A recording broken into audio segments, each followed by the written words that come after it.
Well, this is a good one today, guys, to show you when everything isn't so perfect and shows my thought process on how I sort out this wet room floor. So I had a spare day before going on holiday, which I will be on while you're watching this video, sorry. I got asked if I could finish tiling this wet room floor, which another installer had started. Small wet room floor, really easy one, they said. I said, cool, happy days. And then when I turned up, I was confronted with this. I don't know what's going on here. These envelope cuts look very badly set out, has tiny cuts and is not symmetric. There's a drain under here somewhere. This cut around the drain would be horrible, and it's lucky these tiles haven't been properly cut yet. Now this may only be a small room, but in my mind you still want it to look as good as you can possibly get it. So I said to the other installer, I can't tile this with how you've started it. It will look terrible. So I'm going to take up what's been done and do it my way. So that's what I did. Up come the pre-laid tiles. Looking at what I've got, I don't think there will be enough tiles, but I'll do what I can and more tiles can be ordered if needed. This one will be a challenge, but let's see what we can do. So first up, I'm going to draw the shower tray contours so I can start to get a picture of how to do this.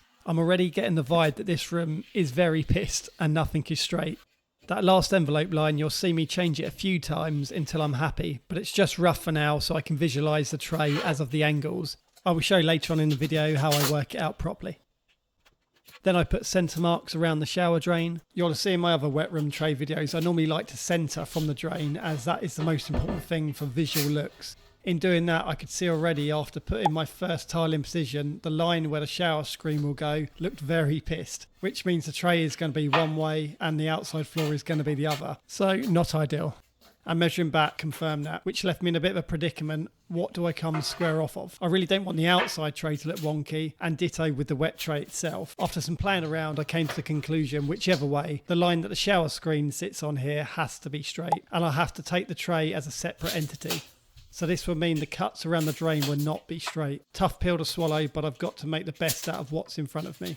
So I'm going to continue with centering the drain as best I can and work to the shower screen line as my square. This way the outside floor will look relatively straight when you walk into the room, and the glass will divide the wonky tray section. So as my 60 by 60 porcelain tile will come past the screen to outside of the tray area, I need to split it along that line. I take a measurement of 12.5 centimetres from tile to the screen cut, so all the tiles that run through here will have the same cut at the same measurement, so it's all even. I use my square to help me draw around the lines at an angle around the trap. And you can see here roughly where the tile will be cut to form an envelope. I'll mark this properly later once some more tiles are down. I cut the shower screen line off first on the Sigma tile cutter, then just angle grind the wonky L shape for the drain. Then I place them pieces back on the floor in position. The split through the tile is where the shower screen sits, so it will all be covered. I then mark and cut the back tile, which will allow me to mark the envelope. I'm going to take the envelope line from the corner of this wall to the corner of the drain. That isn't the actual tray corner, but I think that would look best visually. I draw a guideline through, then I can cut these angles on my Sigma tile cutter instead of an angle grinder or a water cutter, as it's big enough to fit them in on the angle, and it will give me a nicer cut. So I cut them both off, which a Sigma cutter makes extremely light work of. If you haven't tried one before, I highly recommend it.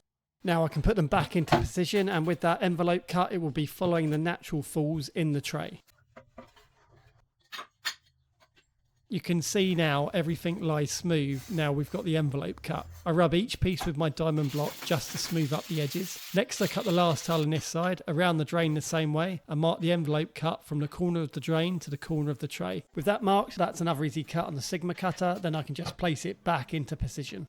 With that side all done, I can start working out this angle on the other side. I cut the tile to size first and take out the drain L cut. This angle is hard as the tray has been chopped into this angled wall, so I can't mark to the edge of the tray as usual. Now to find this angle, to get the cuts looking as symmetrical as I can, I find a measurement on the first tile where the envelope runs through, and 29 centimetres in this case was a good whole number, where I also get the same reading to the wall of the tile I'm working on. I then mark down the edge where I took the mark from, which was 9.5 centimetres, transfer that to my tile, and then in theory that is the point that the envelope line should run through. That's pretty long-winded, but that's how I did it. So you can see the envelope runs through 29 centimetres on both tiles at the same distance from the top of the tile. So in theory should be symmetric.